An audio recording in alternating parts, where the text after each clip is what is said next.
All right, everybody, we're back. This is East Coast Adventures. I'm David. And I'm Matt.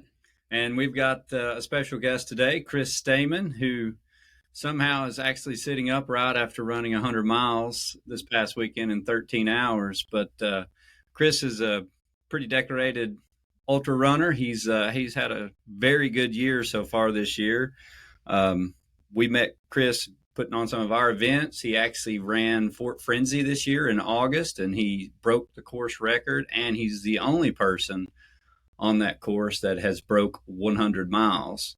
So then after that, Chris goes and runs a Hennepin 100 in 13 hours and 9 minutes. So Chris, quick introduction real quick, but most importantly, why don't you tell us a little bit about Hennepin and the race, and just kind of go through that with us. We'd love to hear the story of the race and how that went for you and how you were feeling.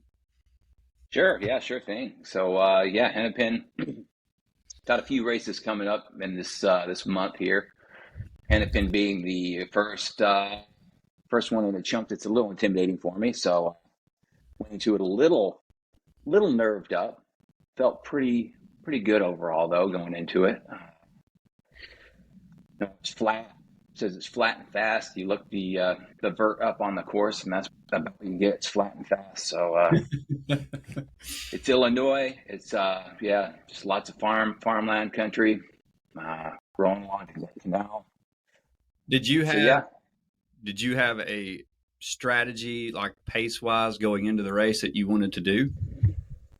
That's hard.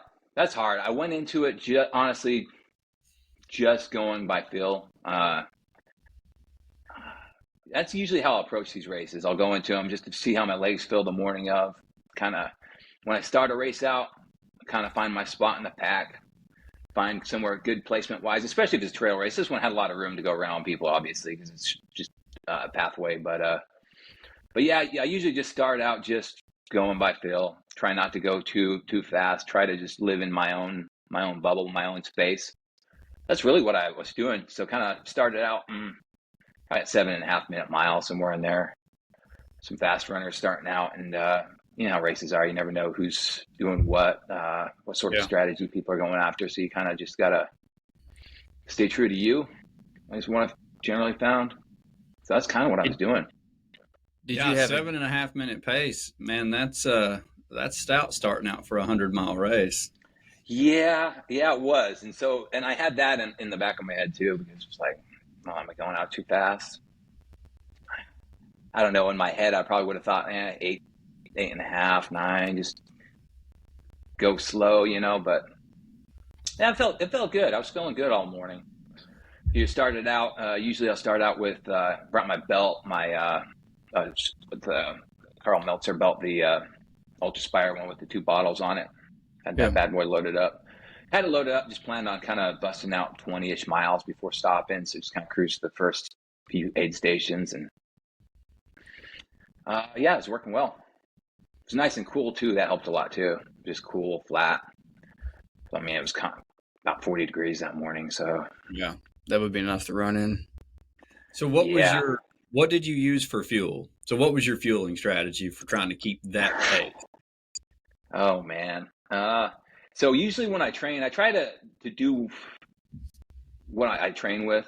So usually, like most mornings when I train, if it's a shorter run, I'll usually just go coffee and heavy cream. Go out run. I can usually bust out a 15-mile run on that and water. Usually. So like a longer run on the weekends, I'll usually do that. Bring some candy along. I'll bring the gummies along.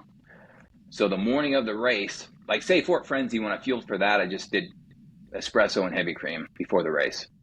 And then that was what I did. That was breakfast. And it worked for me in training. So I'm like, okay, why not? It's a little nerve wracking. Don't fix it if it's not broke. It's not broken. Don't fix it. So for Hennepin, I was like, well, I actually had a bunch of gummy bears. That was breakfast for me. That and some coffee with cream. Had like the cinnamon gummy bears from Casey's. Get some of those bad boys. Had a bag of those, half a bag of some sour worms, some coffee and cream, and that was pre-race fuel. So you hit and cream and chased it with cinnamon gummy bears, man, I think I would have had a heartburn for like the first 10 miles. Yeah, I like the candy, man. I don't know. I don't know what to say. It's good. It does me right. So Hey, I had that. That sugar's great. Mm-hmm. I had that. Tried to, just go by feel when I'm just really pay attention to my body, how my stomach's feeling. Felt pretty good. Then about every half an hour, 40 minutes, I'd fuel up with whatever. I'd usually do about 110 calories every half an hour or so. I usually shoot for a couple hundred calories an hour, 250 maybe, ballparking it. You mix that between sugars and like fats, or are you just hitting whatever you've got at the aid stations? Usually I'll go sugars until I start craving more solid food. Yeah. Usually just sugar, just candy. So I'll pack a couple bags of candy, and what I find personally, I just get like a bag of Sour Patch Kids or whatever, and it's easier to handle than like goo packets and all the garbage and crap. I just rather just keep it simple, tear that bad boy open. So you see photos of me, you sometimes see me with a bag of candy in my hand and just have that bad boy twisted up, and I've got, I don't know what, 600 calories in there. You can't go wrong with Sour Patch Kids. It's the best. Nope. It's different for sure, but hey, it works. It works for me. But for this race, I mixed it up a little bit, and it was questionable. You don't want to change things for a race, but I got some of those RX bars, and I was eating some of those early on. Kind of going for the protein, trying to get some protein mixed in. It's a good whole food source. That was pretty good. Later in the race, I started kind of second guessing it. I started thinking about the fiber content in it, and I started to worry a little bit. But fortunately, it all worked out. So what was your hydration of choice? Did you have a particular one, or did you just choose what was at the aid station? Usually I just go water in my bottles, most of the time, and then whatever's at the aid station. I haven't trained with like one product over another much. Tailwind, I'll do some of that sometimes. I mean, yeah, it just depends. Usually I'll just go water, keep it simple. I'll usually go water and then bring like some sea salt and hit my electrolytes with sea salt. You just have a Ziploc bag full of that and just pinch some of that in and kind of shoot for, I don't know. I'm a heavy sweater. If you look at pictures of me from the race, I'm pretty salty. Yeah. But I kind of go by feel. Like I'll notice that if my stomach starts sloshing a little bit, personally, I feel like it helps me if I hit some electrolytes, just grab a pinch of salt, and it seems like it clears that up. And just really watch how much I'm taking in between what I'm eating, what I'm drinking. But I find that if I keep it separate, it helps me personally. So like the water is just water, the calories are just calories. Well, I know at the fort, you did take a lot of salt tablets. So, yeah, I was going through those bad boys. You saw me doing that. I think you about went through that bottle. You went through the whole bottle. Not many people were taking them, but Chris sure did. Yeah, well, caffeine. So and caffeine. That and caffeine, and that's also a strategy later in the race too. I'll take some of those caffeine pills. So, how much caffeine did you take for the Hennepin 100? Gosh, brought a Ziploc bag full, 200 milligram capsules. I ate 3 of those bad boys. Kind of chew them up in my mouth. Just let them in there. Yeah, that helps. So Matt, give me a little hit, but I probably had a gram. And he was still awake from all the caffeine pills. That's what he texted me back. He's like, I was like, have you had any sleep? He's like, a little. Somebody likes to take caffeine. So you only took 3 of them though? No, that was my first. That was one go, and then I probably got a gram. Maybe I've got a high caffeine tolerance. I really do. So like, I don't know. I probably had a gram and a half of caffeine. So that would be, you know what I mean? If they're 200 milligram capsules, that would be what gram would be 5 of those. So yeah, maybe 7 or 8, easy. I might have done more, but I mean, like you the morning coffee. Well, I think that's what I did at Georgia Jewel. About 7 or 8 of them. 7 or 8 of them. Oh yeah, I was popping them. I didn't go to sleep though. I was awake the whole time. It helps, man. Yeah, it did. Unless it makes you nauseous, I feel like if I take too much, it's hard to say what's making me nauseous at the end, because then at Hennepin I was kind of nauseous, but a little nauseated. So Chris, at what point in the race did you realize it was going to be a very special day for you? Oh man, that's hard to say. I was probably mile 50 to 60, somewhere in there. Started locking it in. What you were doing, like that pace, and to hold it for that long. I mean, that's something that not a lot of people are ever going to have a day like that. I mean, 13-hour 100-milers don't happen very often.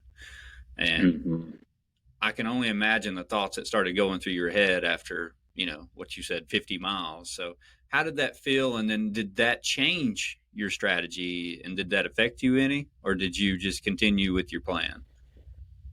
Yeah, it was hard. I mean, early on in any race, it's early. So you try to just run that race and stay really focused on what you need to do. Focus on the process, right? And then, so like mile 50 on, it started, the order started shaking out a little bit. You never know who's behind you, so that's always kind of weighing on you, how close someone is behind you. So the guy who was running behind me, I had an okay lead on him. I just wanted to put some distance between me and him.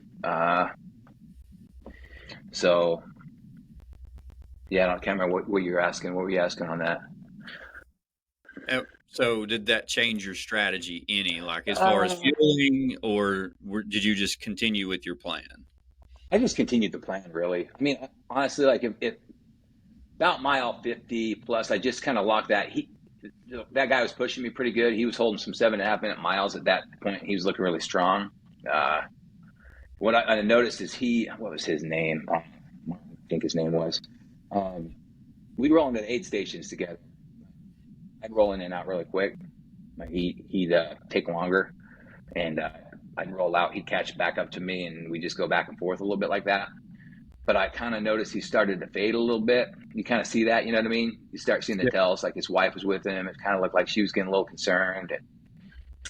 But I knew he was danger, And so I had to the strategy at that point was just putting some distance between me and him. And so there was that out and back where you could kind of see what sort of lead you had on him. And then after that was the last time you'd see him until they came to pass you. So when that happened, when we saw past him, I probably had 5 minutes on him, 6 minutes on him at that point, maybe. At that point, I was just pushing it, just started locking those 7:35, 7:40 minute miles somewhere in there, and just locked that down for as long as I could, and just went mile by mile by mile by mile until, I guess, mostly the rest of the race, honestly. And that was not knowing how far behind he was either. You don't know who's coming up on you. So now you were like right behind first place. Even the finishing, there wasn't a lot of time between you guys. So did you have him in your sights any, or were you just kind of trying to keep him in sight, or were you just trying to continue with your own pace? I was trying to continue my own pace. I was trying to hold my own race, really. I mean, I was pushing a little bit trying to catch him, but honestly, like I wasn't worried about where he was. It was just locking what I needed to do and just doing my work, holding what I felt good doing. Which is usually I find I'm best at doing. If I start worrying about what's outside me, that's usually when things start to spiral for me. Just run that race. You know what I mean? Yeah. Yep. No, that's actually great advice, because a lot of people don't do that. We get caught up in trying to catch somebody, and then, it leads to a really frustrating last 20 or 30 miles because you've blown up. So the fact that you stuck with that, you ran a great race. I mean, I couldn't imagine you ran a perfect race, to be honest. Like that's pretty amazing. You were off the course record by what, 10 seconds is what I think I saw, or 10, 11 seconds, somewhere in there. So the previous course record, 10 seconds, 11 seconds. So that's what kind of PR is that for you on 100 miles? Oh gosh, 5 hours and some change. 5 hours, 20 minutes, something like that on 100. What was your previous one? I think it was 18. It was 18:30-ish at Pistol, somewhere in there, I think. Was that this year too? Mm-hmm. Wow. Yeah, huge PR for me. That's a huge PR, yeah. So what do you think has changed from the Pistol to now? Is it training, or have you specifically focused on certain things? Just curious. That's a huge increase in what's the PR? The Pistol's what, in March? I mean, so, and you've Mark. actually raced quite a bit since then. So I mean, that's amazing, to be honest. Thank you. Yeah. I mean, combination of things. I think nutrition is huge. Pistol, I had some problems. Well, Pistol, I had a couple of problems going on. I kind of got some asthma. It's kind of weird. I don't know if I don't get asthma. I did it that bit on that. I don't know why I was having a hard time breathing. I thought I was getting a cold or something. So I got some allergy medicine. That kind of threw me a little bit. But then I just got anxious for a while. I had to walk a lot more than I wanted to. And I think what I was doing, I just didn't have my nutrition as locked at that point. I think I overdid it calorie-wise. I didn't track what I was doing. Now, to be honest, I kind of dialed back my calories some. That's one thing. Probably not as big of a factor. I'd say training's probably bigger for me.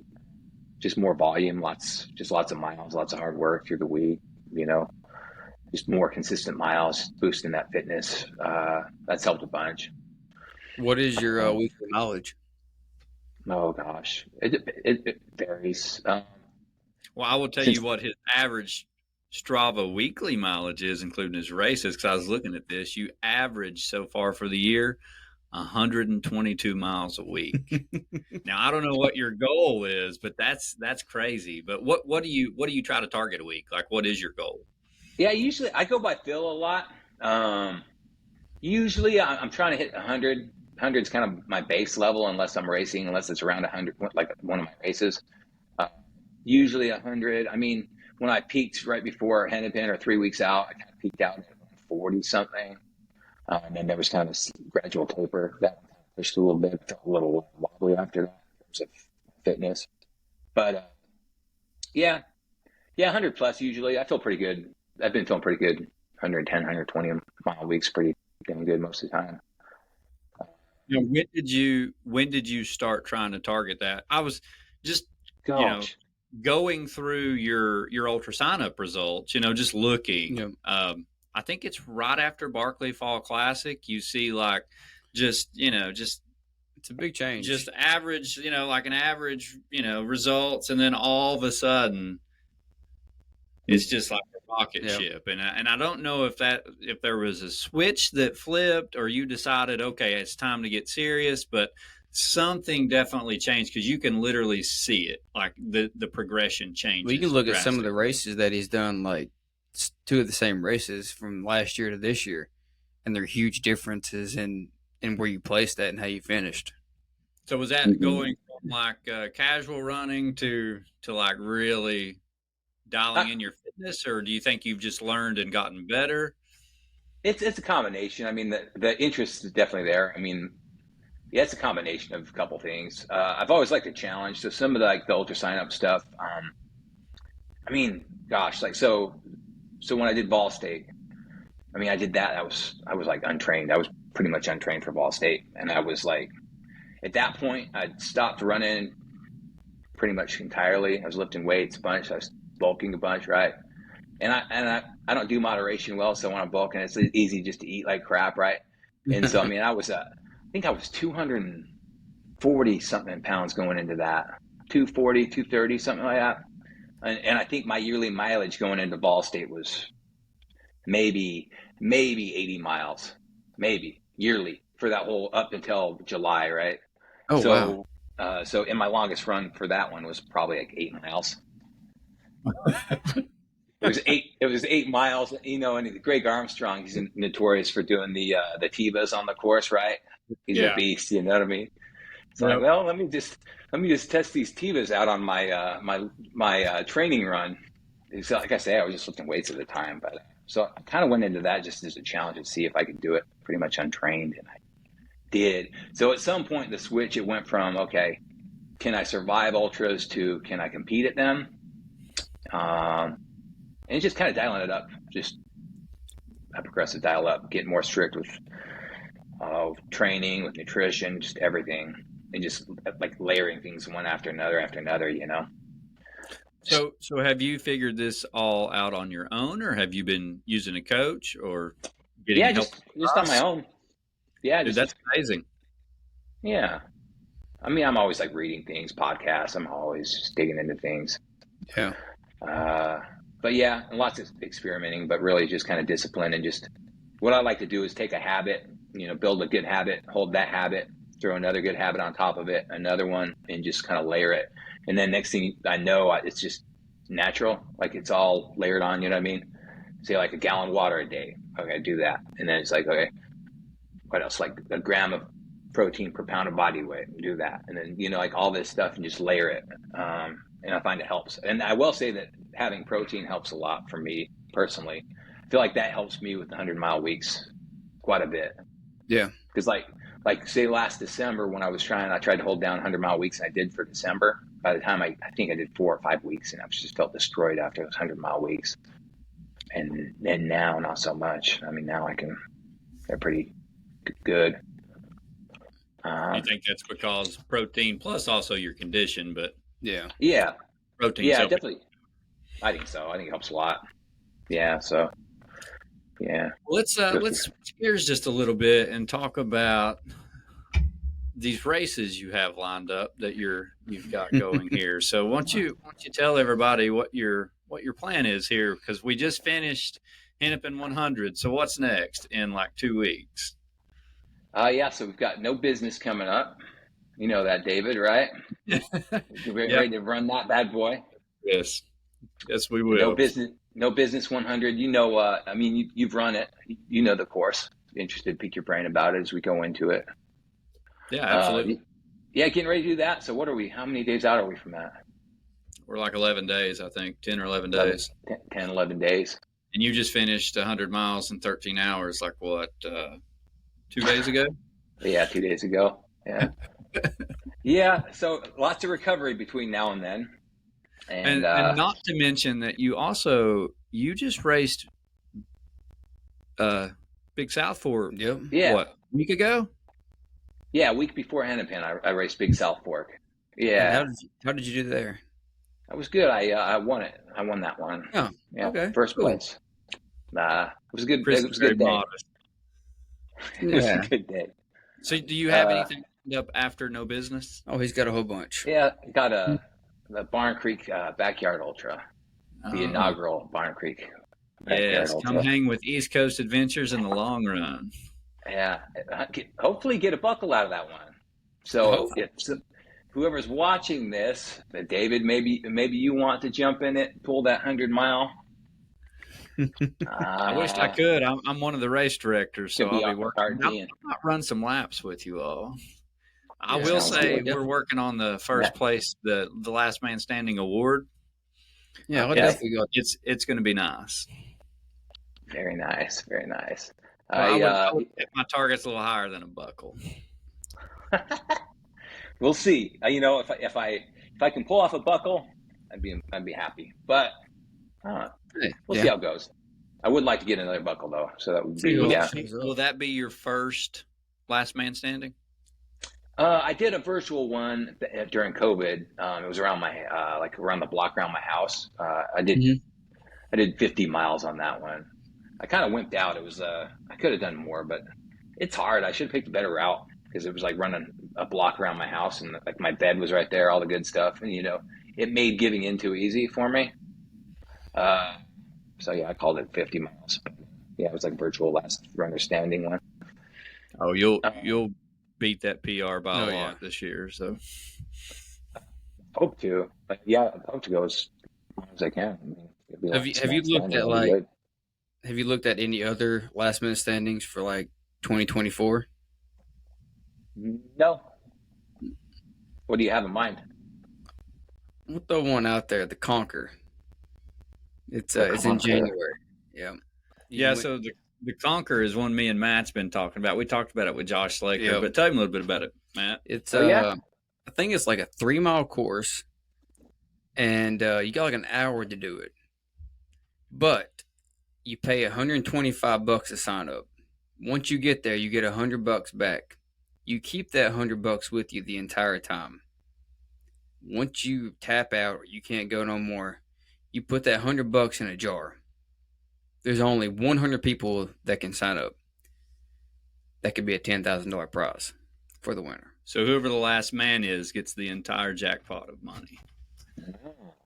So it's now the kicker is it's over in what is it, Amacola Falls, those big falls with all them steps. So you're going up the steps. The elevation's insane. There's all kinds of steps. It's like a 3.5 mile loop. You have an hour to do it, but it's a lot of elevation. But it's in January too in Georgia, so it's going to be extremely cold. But that's something you should look at. Lots of money. They're looking for some really strong runners. You said January, huh? Yeah, January. That's something. If I wasn't, scared of the cold so much, I would like to do it. But I just don't do well with last man standings in cold weather so far. So, and so far it's got a pretty good lineup of people that have already committed to it. Oh yeah, it's a very intriguing race. So like something you should look at. Luke Boschwaller signed up, and then Justin Hamilton. And I think Brian Bill was signed up at one point. I'm not sure if he still signed up. But. Yeah, Matt B. Davis, he does Obstacle Race Media podcast. He signed up. I've ran a few backyards with him. Yeah. He's a cool dude, but definitely something to look at. So look at the Conquer. But have you got anything lined up after Barn Creek? No, not really. No. Okay. No, just trying to get through these. Looks like that fits in your window real good. Then. Yeah, good training block right before it. Yeah, it does sound good. Yeah, I was looking at Tunnel Hill after. I was looking at Tunnel Hill on ultrasonic glow earlier. I thought that's a little too close to the back. This one. Yeah, Tunnel Hill's definitely something you should look at though. After I think Tunnel Hill would be pretty good. That Concord could be good. Now I want to tell a story real quick, Chris. This was you ran the fort. And you were on track to just demolish the record. But what people don't know is the fiasco we had about mile 90. Oh, yeah. So for everybody that's listening, Chris was just absolutely having a stellar day. And we're talking 90-plus degree heat. This guy's just banging out his miles, no issues, stomach staying strong. But he's getting tired. So as he comes around, us race directors, we have to sleep on occasion. So we're like alternating naps. And one of our buddies, David, was kind of helping Chris as he come around at this point. And I'm like asleep in a chair. Matt's asleep in his chair. And I think Mike's even went to the truck at this point. I think he was in the Lexus asleep. But all I remember was David Kyle coming back and sitting down beside me. And he said, I just gave Chris some 5 caffeine pills. And I immediately woke up and I turned around and looked at David and I said, you gave him how many? Oh, I heard it. And he said, 5. And he started laughing. And I said, you realize those are 220 milligrams each? He said, no, they're 100. Oh, he was freaking out. Then he runs up there and grabs the bottle and he's like, oh, it says the quantity is 100. Oh, he was. So then I start freaking out. So Chris, what you didn't see was I turned around and I looked at Matt and I looked at David and I said, well, he's either going to die or he's going to get 100 miles real quick. I'm not sure. That's what we said. And that was actually like right before he hit 100, right? Yeah, it was the last lap before you hit 100. Yeah. And that's what you were on like 96 or 97 miles. And I was like, oh, no. Like when you got it, I'm like, well, it's going to take about 30 to 40 minutes for him to really start kicking in. So he's going to make it back here before his heart explodes. So at least he'll get the 100. And then after that, I don't know what's going to happen to him. So what's funny is we're all worried. We're all like standing here waiting on Chris. He comes around and we tell him and he just starts laughing. And Chris is like, I have a high tolerance for caffeine. And he grabbed a water, grabbed some food, and took off on his next lap. And we're like, well, he didn't die, so I guess we're good. But you ended up with 109 miles, I believe, at the fort. 109. Yeah, 100. Yeah. Yep. And you didn't even run the whole time. So that's impressive. Yeah, that's one regret I had. Like when you sleep, you're laying in bed and something like just wakes you up and you just like you can't sleep. It's just eating at you. Yeah. About the next day, I'm laying there and I'm like, I left time on the clock. Why did I leave time on the clock? I should have gone back out, man. How much time did you leave on there? I don't know. What time was it? You guys remember? I could have. If I really wanted to push it, I bet I could have. I don't even know if I walked it out. I think you would have, should have, would have. You say I think you were only at 21 or 22. Yeah, I think you still had. You still had them. Yeah. You still probably had 3 laps in you, I believe. Yeah. Oh, those regrets you have. You probably could have gotten the low 20s, but well. Yeah, I mean, you're the first person to break 100 miles on that course because it's it's almost 400 feet elevation gain every loop, and it's in the middle of August. I mean, there's not many races that are as hot as that time. I mean, any race in August, you just plan on, suffering. We've had a lot of people not finish the race that have signed up for the 12 and 24 hour. They don't even make it to the end of it. Oh yeah, that was hot. That was a hot day. Really you were rewarded with a thunderstorm though, and that was probably the high of the race. Was that thunderstorm came in? I just love running in the rain, but it was like right after that tornado came through, like the same week, right? So I had that in the back of my head. You know what I mean? I thought that tornado came close, and then like lightning. I mean, felt like lightning was pretty close by, but I was loving it. I was at one point just content to. No, I saw your Instagram videos. You said they were songs. Recording and singing songs and running through the storms.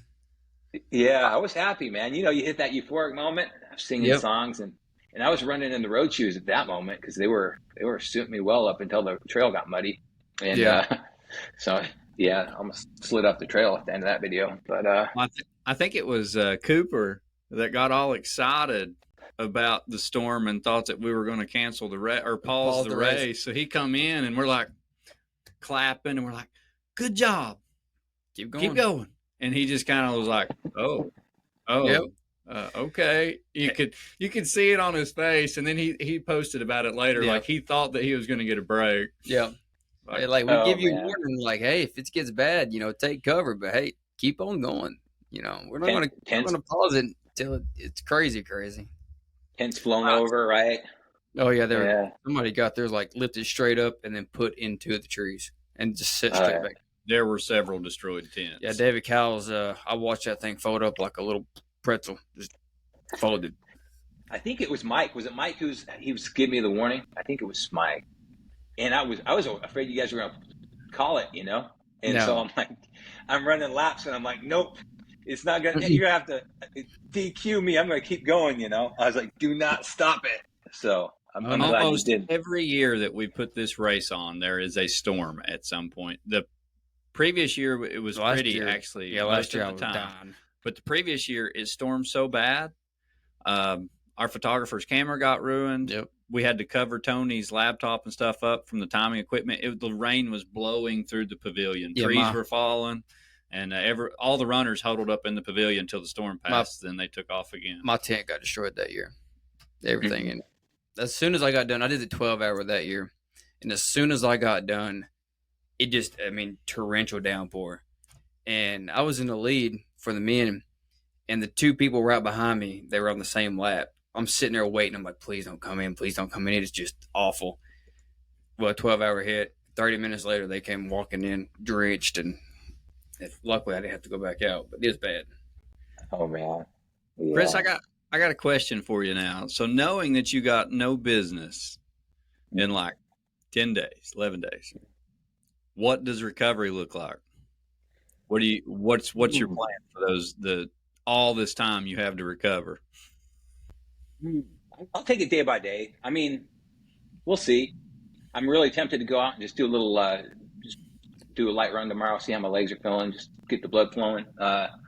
Really, probably some good rest through the week. I'll probably, over the weekend, put some miles in. I might do a, 10, 15 mile run over the weekend, maybe a little more. We'll see how I'm feeling. Next week, take it easy. Yeah, we'll see. I'll probably do somewhere, I'd imagine 30 or 40 miles between now and then at most. Maybe. If my legs aren't feeling it, I'll just rest up and say screw it. But, yeah. I don't know. What do you guys think? Well, you don't want to know what we think because whatever you're doing is working, so we're not going to give you any advice. Yeah, we're like massage, and that's about it. So I do want to ask you one more question though. What was your lowest point in that 100 miles is just a long time for your mind to wander. your legs to hurt and ache. You run 100 miles, it's going to hurt regardless. But what was your lowest point, and what did you do to like get through that? Because you obviously kept your pace up. So I'm just curious how you battled that.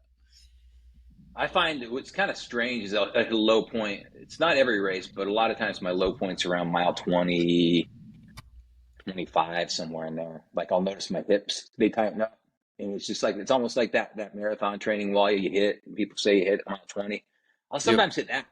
And so it's so early in the race. I mean, you get 20 miles in and you run and you feel like the muscles tightening up, and it's easy to latch onto something and think it's going to last forever. But knowing what you know when you run ultras, you know that the walls pass.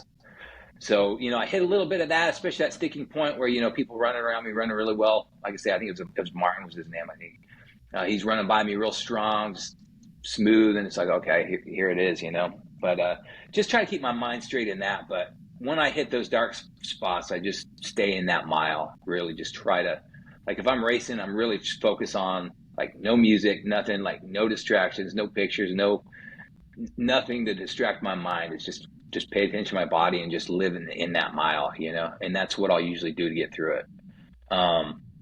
And that's really what the whole race was. There'll be dark points that come up and you just kind of hang out with it and don't latch onto it, That's been serving me well. That served me well in Hennepin when I was just cruising along, because it was like, okay, just another 740-ish minute mile, just another one, just one by one. And just try to enjoy it. Just try to like really, it's that whole pain cave thing. It's kind of cliche, but it's not. You just live with the pain and you can learn from it, I think. I was going to say the pain cave is real. Oh yeah. That's something you learn to get better at every ultra you run. It really is. And it's just a matter of not just like, you just got to embrace it. You just like really don't resist it. Almost lean into it. That's what I found at like, say Big South Fork, I was doing that, where it's just like, running's there's always some suffering. It's just a matter of just really enjoying. Because we like to run, right? So it's a matter of enjoying that suffering and just really like, okay, not only am I going to enjoy the suffering, but I'm going to lean toward it.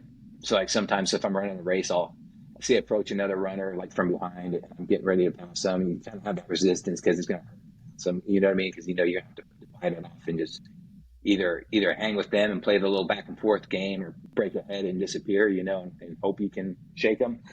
So sometimes it comes down to just holding on to that and just like really, really loving that pain. That's what I've been trying to do. And mile by mile though, at Hennepin, it was really just like, okay, I had 40-something miles left, and it was like, it can't be, I think it's just like, I'm just going to run whatever I need to run. And it kind of surprises yourself, We've all been there where we go from running like, say, 8 minute mile to 9 minutes. They're like being a slow, brutal death march, right? And you think, how are my legs even going to hold on? But sometimes I think it's just mental. It's leg turnover and speed. You know what I mean? Just get those legs moving. Yeah. It's just a mental gear you hit. There's always that point where you think you can't run and you start walking and you're doing that, like you said, you're just doing the death march at that point. But the honest truth is, when you get to that point, it's going to hurt whether you run or walk. Yeah. And if you walk, you're just going to end up hurting worse at the end of the race. And that's one of the things that, you dig it in the pain cave, just like you said, it's learning to fight through that, to overcome it, learning to deal with it. Like, just run the mile you're in. But a lot of us struggle. We give into it. We give into that pain and we start walking. And, at that point, when you start walking, that's something that you don't normally train as much of. And then other things start hurting. And I feel like at that point, it just becomes a snowball. Yeah. A lot of truth in what you just said, and it's keep running that mile you're in and you just try to get through it. Yeah. And you'll surprise yourself in the end of what you can do. Mm-hmm. That's definitely one thing I got to work on is at the end, keep pushing. Keep pushing. And sometimes you can just like think about how much you have ahead of you, and it can get overwhelming because it's a long ways, And you think, gosh, I'm going to be out here for like 8 more hours. That's another motivator too. It's like, okay, I can run this and be done by like, whatever time you're going to be done, or you can walk it. You know what I mean? Just double your time. It's like, Yeah, I mean, you got to go to sleep and watch people finish. Like, I mean, you were done in 13 hours, so you got to rest and then probably cheer some people on, which is pretty awesome. That's the other fun part of a 100-miler that you don't normally get to see if you're towards the back, is the people finishing and the celebrations, how much fun that is. And I mean, if you've only ever run 100, it's fun to go work some just to see the camaraderie and the people finishing and the care. And I mean, that's pretty awesome. I mean, you got to do both in this race. I'm sure you were seeing people finish, and you ran an amazing race. So that's pretty amazing. It's just awesome. Yeah, it was a lot of just incredible race, incredible experience. Yeah, well organized. What was your thought? You're fine. What was your thoughts when you crossed that finish line finally? I bet that was just a flood of emotion, wasn't it? Oh yeah, it was overwhelming. I mean, yeah, huge PR and just the vibe was just awesome at the finish line. They have it finished. It's along the canal, obviously, and there's like a fire station, and so the fire departments, they've got a big spread of cookies. We'll get this straight. I've got a little. I'm not in the podcasting game, boys. Sorry about that. No, you're in the room, but yeah, game, killing it. Yeah, this is my jury-rigged office. Here we go. No, but it was a really good spread of goodies and big tent. Like the fire department had all these brownies, homemade brownies and cookies and chili, everything set up. And like the firefighters were down there. They had like little Polaris Rangers, and they were driving you to give you showers at the fire station, let you go shower up there, have cots set up. Just really good vibe, good atmosphere. Oh, that's cool. Yeah, it's really cool. Yeah. Did you shower and still run a 13-hour 100-miler? I showered afterward. Yeah. Yeah. I was filthy, you know how it goes. But yeah, it was a really good vibe. It was good just seeing my friends and family. Had a great crew. The race entry was gifted to me from my friend Renee. She was supposed to run it. She had neck surgery. I had some issues with some nerve things going on. She wasn't able to run it, so she gifted it to me, and so she was able to come out with her husband Brad, and they crewed me, and it was just really cool to have them and the family there, and just really good people. Oh, that's cool. Wow, what a special moment for her to gift you that race, and then for you to come out and have the performance of a lifetime in that race. I mean, that's pretty special. That's pretty awesome. Yeah, they were awesome, and I would be definitely have to mention Renee and Brad and family. I mean, just everyone they were just awesome. And they drove out for 4.5 hours from Michigan to come crew me, and I'm kind of a low maintenance, no drop bag, no crew type. I'm just kind of lone wolf and just minimal runner. So it was a little like I had to kind of get my head right in terms of having a crew. Okay, what do I need a crew to do? Okay, what would I, just having to ask for things. I'm so independent sometimes, I don't know if you guys, Just have my Sour Patch Kids ready. That's the next. Get water, get me some Rockstar. I was like, if you see me come in, it's like Rockstar punched, Yeah, and that was fueling at the end. It was like lots of Rockstar, and a lot of the last 20 or so miles was just slamming Coke. Just go to the aid station, drink Coke and Dr. Pepper, and slam. And chases it with a Rockstar. Yep. Yeah, so we're probably more like 2 grams of caffeine. Oh yeah, you keep going ahead and do it. Yeah, you just unless you track it, you don't know what you're getting. There's a reason why I haven't been able to sleep for a couple of days. No, it's been okay. Yeah, it's been okay, but yeah, Chris, the vibes, it was really good. We've got some questions for you from the listeners. If you as Matt's really bad about losing the notes. I've only lost them one time. We put him in charge of the notes now. Yeah, they're. I'll just keep him on Instagram now instead of him writing them down because the paper he got lost last time. Yeah, we're on our hands and knees in the podcast room trying to find the paper that we lost. So here, this is the first one. Describe the difference in how you felt the day after each of these races for a fast road and then the trails at the fort. Oh man! So every race it's different. Just like every single day is different. Every single race is different. Every single day after is total. It's like a different feeling, right? It's like you go outside and the weather's different day to day. I mean, it's just a different vibe. Probably the sorest was after Pistol, or Ladiga, some of those picks, all pavement 100s. Those are probably pretty rougher. Whether it was a matter of conditioning at that point, could have been some of that. Honestly, I felt probably better coming out of Cruel Jewel than I have out of other races. Cruel Jewel being lots of vert, lots of trail. Coming out of Fort Frenzy, I felt pretty good out of Fort Frenzy. For 109 miles, yeah, I felt pretty good on that one. I was able to run.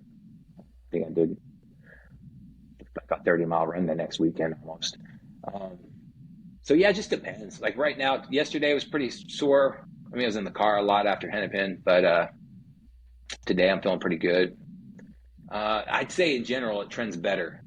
There have been times when the pain's so brutal. I mean, it's hard just to like step over like a threshold going into your house. I remember coming back from one after driving and just like stepping over the threshold into my house was just like agony, you know? Oh yeah. And you have to actually like lift your leg up, you know? And then other times it's just fine. It just depends. I think generally it gets better and better. Sometimes the swelling's a little more. Haven't had any really acute injuries from racing, so that hasn't been a factor. Feet, they're sometimes numb afterward. They'll tingle for a bit, like my toes are tingly right now. Obviously you'll lose some toenails here and there, but that's over the course of oftentimes months for me, right? So you just kind of go black, and then it's like, okay, that was good. Mine still haven't came back. Still got some missing. So it's got a couple missing. Oh yeah, more than a couple from Vol State. Vol State. Everything. Yeah, one of them from Vol State. Some from LC in January. Still haven't came back. Still not, huh? February, yeah. Still ain't came back. Another one was, how much caffeine did you take? I think we've answered that one. Yeah. A lot. Just give him a bottle and say go. Probably. Yeah. The highs, what did you have any highs or lows during, I guess, Hennepin or Fort Frenzy? Yeah, so Fort Frenzy, I had highs and lows. I mean, there are points. A lot of times if I hit a low, I'll end up calling my family. I get all I get sappy with them. You know what I mean? I'll get all teary and like, oh, I missed you, blah, blah, blah, you know, and get through it or whatever. Fort Frenzy, I didn't have any lows per se. I mean, there was the heat caused a couple ambulance rides, right? A couple of people, they're all good. But so kind of felt for some of the, felt for them. One of them was a guy I work with, right? So I was just like, oh man, feeling bad for him. I hope he's okay. And feeling bad, like what I get him into, and he is okay, all good, right? But yeah, he came back and he told us he's coming back next year. So I love it. He's gearing up for the Barkley Fall Classic. He's got into that and he's he's stoked. Yeah, so he's awesome. He's in it. So yeah, I haven't had a whole lot of dark stretches during recent races. Hennepin was really positive. Fort Frenzy is really positive all in all. Okay. Yeah. What was your goal going into either one of those races? Fort Frenzy, I wanted the 100 miles at Fort Frenzy. I wanted that. Beyond that, I was good with whatever. Hennepin, gosh, that was a hard one because going into Hennepin, it was like Hennepin, No Business, Barn Creek, those three, 2 weeks apart each, kind of less than 2 weeks, right? That was harder because it's like, okay, what's your A race? I don't have an A race. So I make sure I come out of all these races healthy. That's my first goal, right? Can I finish them? Yeah, I'd love to finish them. Can I do the best I possibly can? Of course, that's a goal. Beyond that, placement wise, I don't really have a place goal. Just it's more process goals for me, how I'm doing relative to where I'm at. And obviously with Hennepin, I nailed that for me. I mean, my splits were, crazy consistent the whole way through, which is just like, I don't know. Yeah. So it's more process for me, just what's best for me, try to run my race. Does that answer that? And, yeah. Great answer. And then the last one is, what turned the corner for you, and did you realize it immediately? What turned the corner for me at Hennepin? I don't know. Hennepin, training. I think that question is more towards like what's turned the corner for you in ultra running, because you've obviously taken a trajectory up. So I think the question is, what's turned that corner? And I think you've explained some of that already. Yeah. It's your mileage, but what would you say was the turning point for you? I mean, from a mindset, I'm 41 right now. I'm older. I'm more mature than I used to be. I think with that comes discipline, more time perspective. Kind of looking at my life in terms of where I'm at, how much time I have left on this earth, and I think, okay, what could I do if I really hunkered down and got disciplined, say for 5 years, 10 years? I could hit some pretty mean goals in the next 5 years, and that's kind of what maybe a bigger time frame perspective, being able to lay some discipline down. That's probably maybe a little more perspective's been the big turning point. Because that does interest me, just kind of saying, okay, well, some point I'm not going to be able to do this, and what can I achieve while I still can really push it? And ultras are kind of a unique endeavor in that you can push really later in life, relative to other sports, right? So say if someone wanted to put the discipline in at 45 years old, they could go for the USA 24-hour team. They could set records. You know what I mean? There's so many things. Like Jeff Browning, you see him out there crushing races, right? He won Moab last year, didn't he? Mm-hmm. I think so, right? Yeah. So you see people, there's a lot of possibilities. So that definitely interests me. So if there's a turning point, maybe that. I think my mindset's a little more mature, a little more longer time perspective, a little more disciplined. You've also seemed to do a really good job at training your stomach. Yeah. And that's one of the things too that I noticed at the fort, and it sounds like you did a good job at Hennepin, but that's probably the question I get asked the most is, well, how many calories do I take? How do I fuel? What do you eat? Mary says it the best way. She tells me all the time, and it's like your stomach's a muscle. You got to train it. And that's really what I've been working on. It's helped me over the last few years is getting used to that.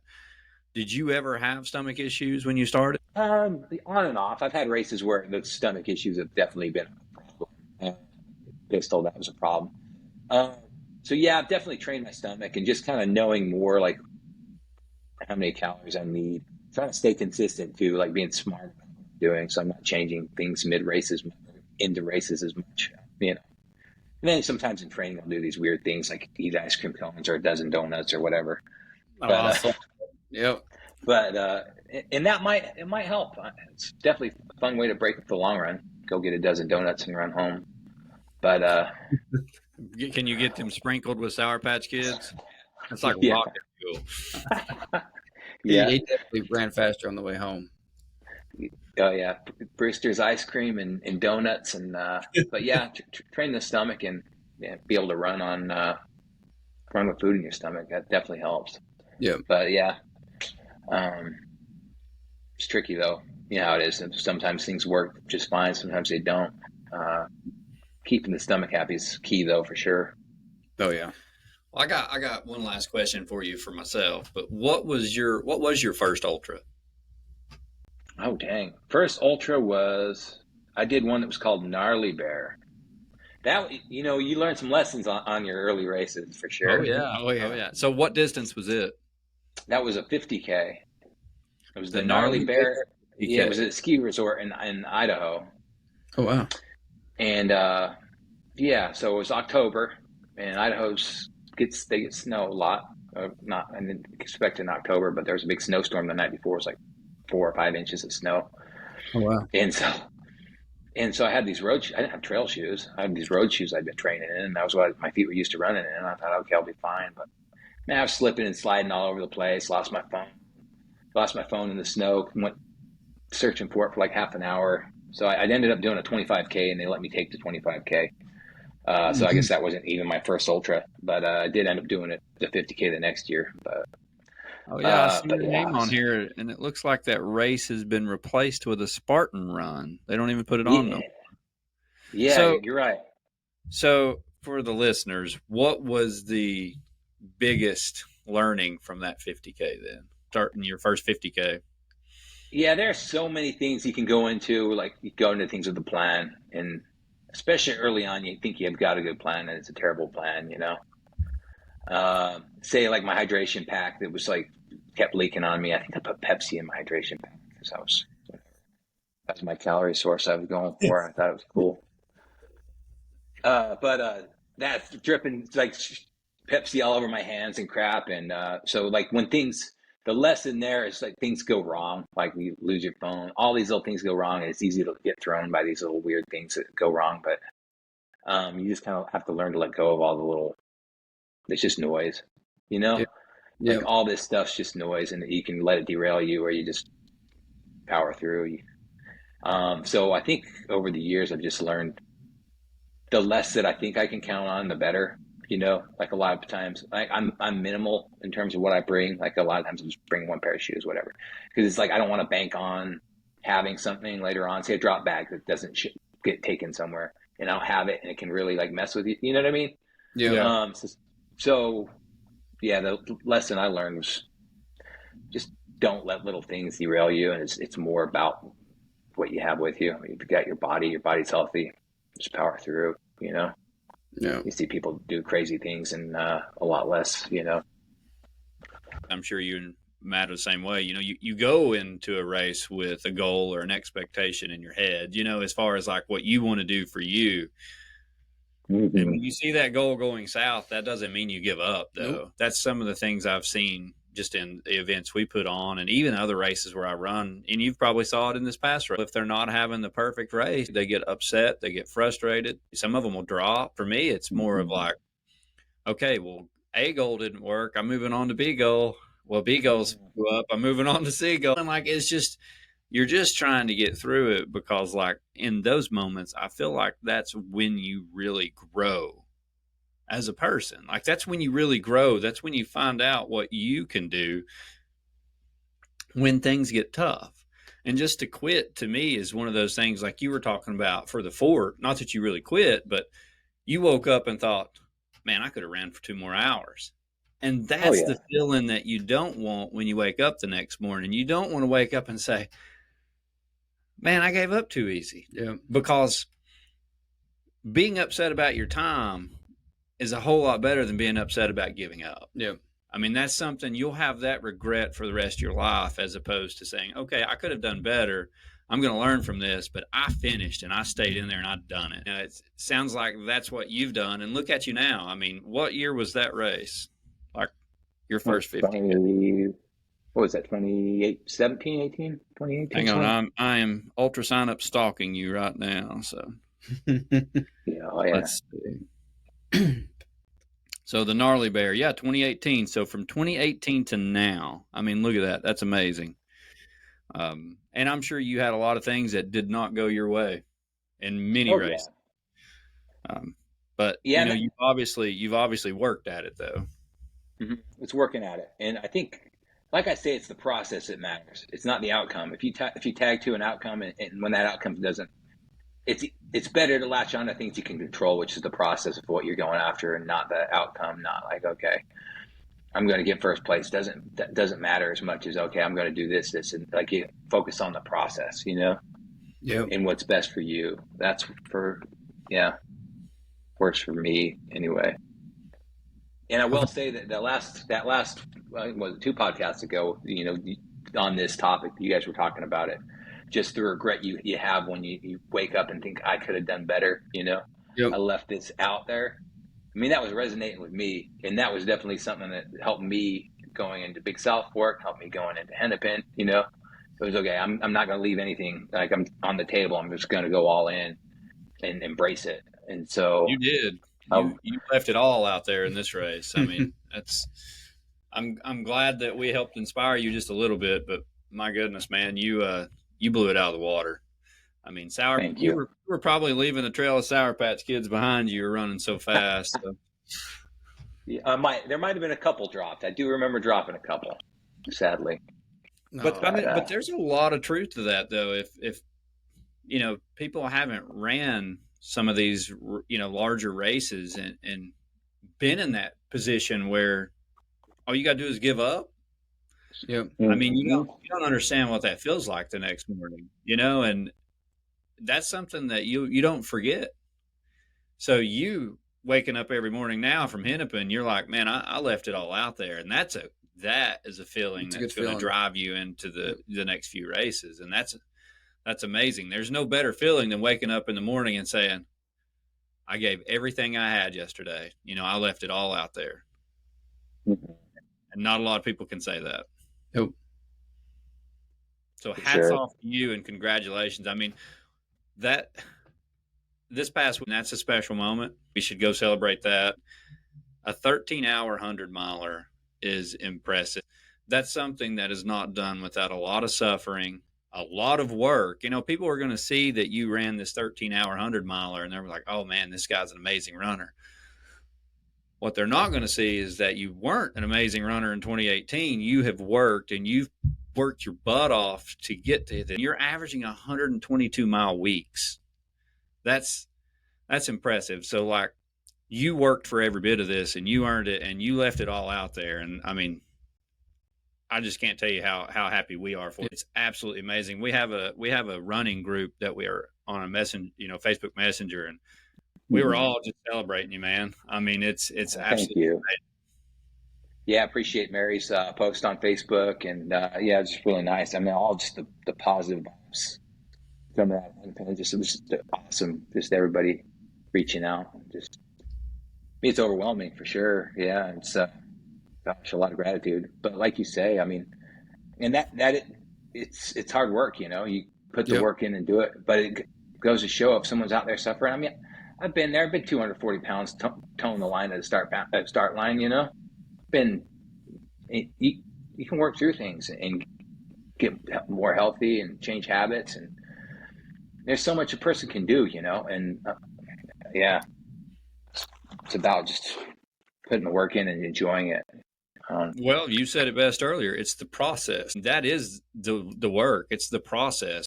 And until you get to the point that you're enjoying the process, and you may never enjoy it, but it has to be a part of it, because that's what drives you to be better. It's not the race. These 100-mile races, 50-mile races, that gets us nowhere. It's the work that we put in to get to it. It's become such a part of me and Matt, and I'm sure the same with you. But like, if I don't run, I don't feel like myself. Yeah. When I need it for me, that's the process. That's the work. And that's what I know is going to make me better. Yeah. And it's just became a part of the process. Like you said, it's putting in that work. And you, my friend, have put in so much work over the last year and a half. You're starting to reap the rewards for it. Oh, that's the part that a lot of people don't see when they look at the finisher, your first or second or whatever. They don't see all the sacrifice, all the time away from family, all the, suffering, all the, in your own head thinking, am I doing it right? Am I doing it wrong? They don't see all that. They just see the end result that's there. And they're like, man, oh, he's a great runner. Well, the time spent that he's put into it or all that, that's where it really comes out of, is all of that. Not just the races. Mm-hmm. Yeah, and there's a lot of suffering involved, and a lot of time, we get in our own, we get in our head, and we go through dark periods, not just in races, just, in training phases, and, waking up, going out in the dark in the morning, and just, getting your head about, okay, what's going on with this? What's up with this little ache? Is it going to turn into something, I remember just a few weeks ago, after that 140-mile week, it was like, I was kind of feeling like crap. I'm feeling like something's off, I'm down in the ditch. But we all get there, right? We have these dark spots, and you just got to work through them. But it's a process for sure. You got to pay that price for yourself, like you say, David. Just like taking care of yourself and running, and making it a priority. Yeah, that's the perfect word, priority. People at work will ask me, and I'm sure you run more than I do at this point. Like your average weekly rate is, you're way more than me. But like, people ask me at work, they're like, how do you find the time to even run? And I'm like, it's because I make it a priority. Yeah. I don't have time for everything, but the things that I am going to do, they become a priority to my family. Running, there's priorities. And I mean, same for you, like you just said, priorities. So like, you're prioritizing to get that run in because it's going to make you a better person. Absolutely. So what do you think you spend a week, like hours wise, running? Oh gosh, I don't know. I haven't looked recently. Maybe, I don't know. We're probably in the mid-teen hours, 14, 15 hours, somewhere in there, maybe. I don't know. That's just really rough guess. Yeah. I mean, usually, like most mornings, I'll be before work for 5 days a week, a couple hours a day, so 10 hours there, 3 or 4 hour long run Saturday, somewhere. Yeah, somewhere in there, maybe a little more. You're probably 15 to 20 hours a week just for your training. I mean, so that's time that you have to prioritize. He's about 1650. Look at that, man! You nailed it. 16 hours. Yeah. And he's put up 3,774 miles this year. It's been a big year of miles. Got 5 buckles so far. That's pretty good. You got 5 buckles this year? Yeah, 5 this year. Wow, I thought I had an impressive year last year. You're killing it, man. I think I ended up with 4 buckles. You got the Cruel Jewel, got the Ladiga. We got the I want that one. I want that Chief Ladiga one. Frenzy version 1, soon to be maybe something else, maybe. Oh yeah, Fort Frenzy 2 is coming. Hennepin sub 20, and got the pistol with the revolver. Well, and now you're going to add No Business and Barn Creek on there, so that's going to give you 7 100-mile medals in 1 year. Really nice. I hope for that. That's amazing, man. And I was talking to Mary about this the other day. I want to throw together a big buckle celebration or something at the end of the year for everybody that's got the buckle. Yeah, that'd be awesome. Yeah, it'd be really cool. That out maybe first year, end of the year, but I'd like to have like a big buckle party. Share some fun stories, between Vol State and all these 100-milers. Vol State. Fun, but we need to do that. Yeah, that'd be awesome. Yeah, and Mary crushed Yeti. She did great.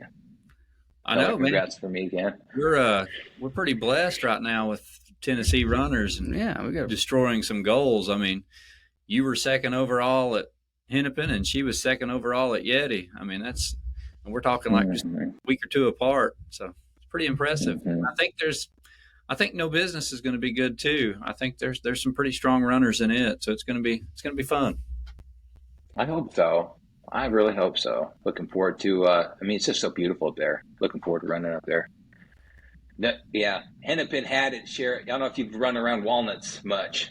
You ever run on like trails with walnuts? I mean, I'm talking like thousands of walnuts all over this trail, and you're like dodging them. Yeah, I'm looking forward to not running around walnuts. That's for sure. I'll be saying that when I'm tripping over tree roots. Big South Fork. Yeah, that was a problem with No Business last year, man. I was bleeding everywhere. I had fell so many times on that course because the leaves were falling. Everything was covered. I was just all over the course. Did you fall as much as you did at the Georgia Jewel? No, Georgia Jewel is still a record. We fell a lot. Man. Georgia Jewel. A lot.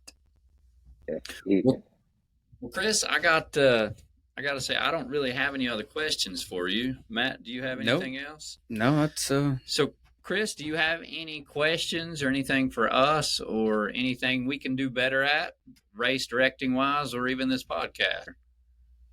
Damn. Well, I'd say one thing you could do better for our day thing, and this is just selfish, we got to get some more people up in that Barn Creek sign up. Got to get a big throwdown happening at that Barn Creek's backyard.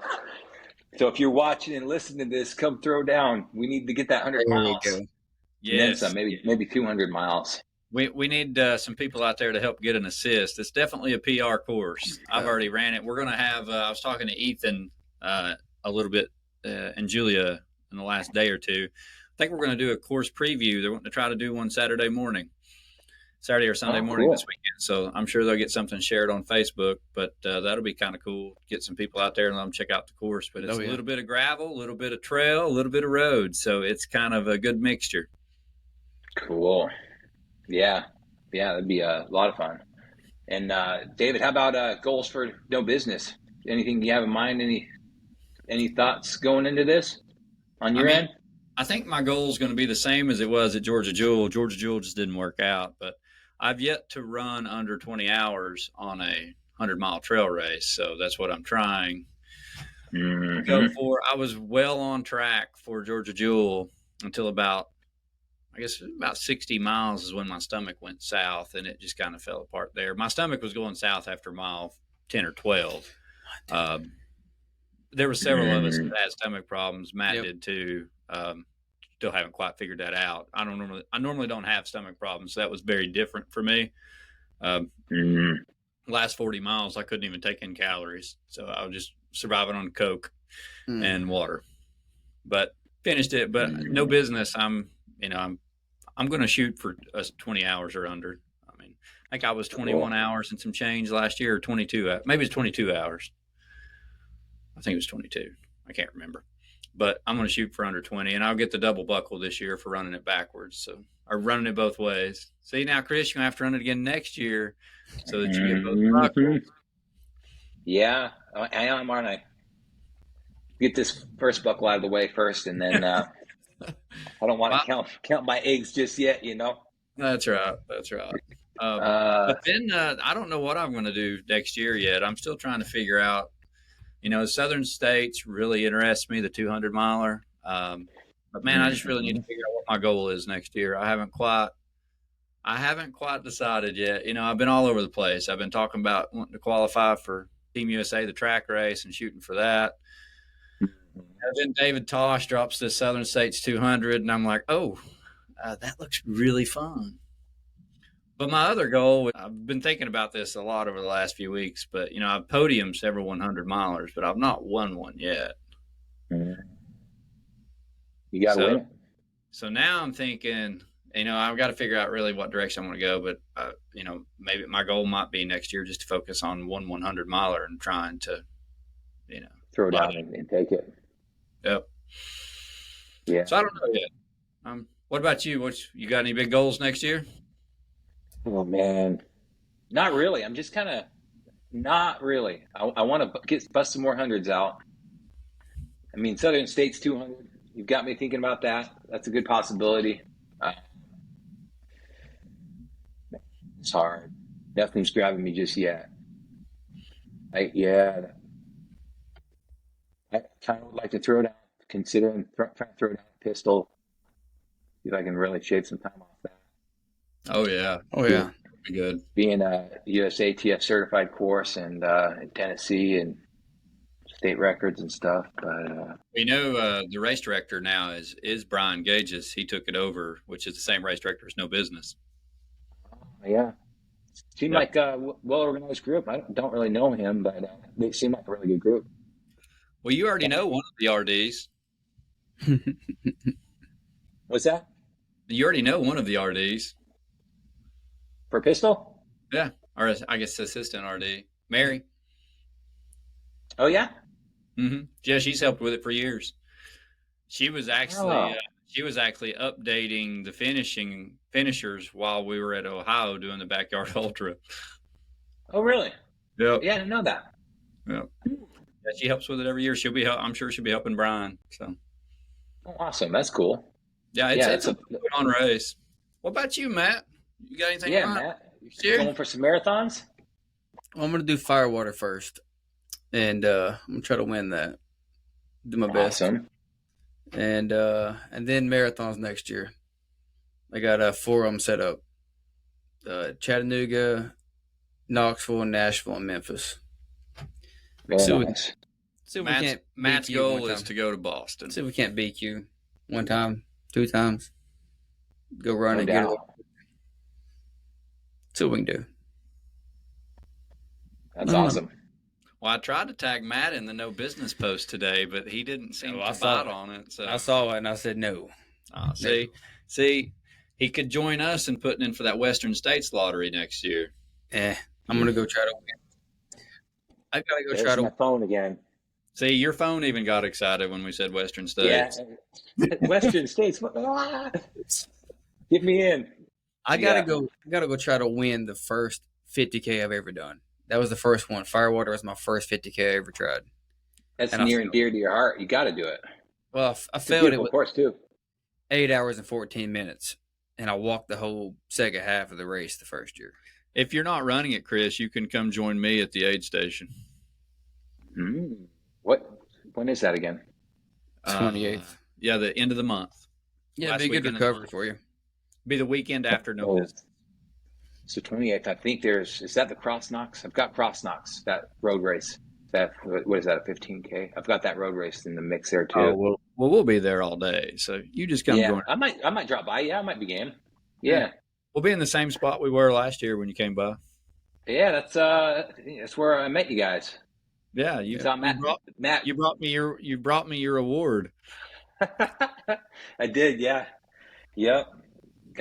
Gave you my bottle of vodka I won, huh? I know. I was like, everybody's giving me alcohol. I like this. Here you go. I like this. It's good. I think that was the first time I ever saw Chris. He was way out in front at the 100K, way out in front. Yeah, that you was had my first there. That was my first win ever. Yeah, it was my first time I won. It was weird too. It was really weird. It was just like being out front and like, what the heck, and just like waiting for someone to catch you. It's a terrible feeling, What was fun, but it's scary. Oh, what was my time? Yeah. Gosh, you stalking me, David? What was it? 11? Oh, I got this. Let's see. I'm terrible at times. 11 and a half hours. 11 and a half hours. I think that's probably second best finishing time. I think Luke's got it. I bet he does. He is fast. Yeah, it looks like Luke was 9:20, Wyatt's 10, Igor 11.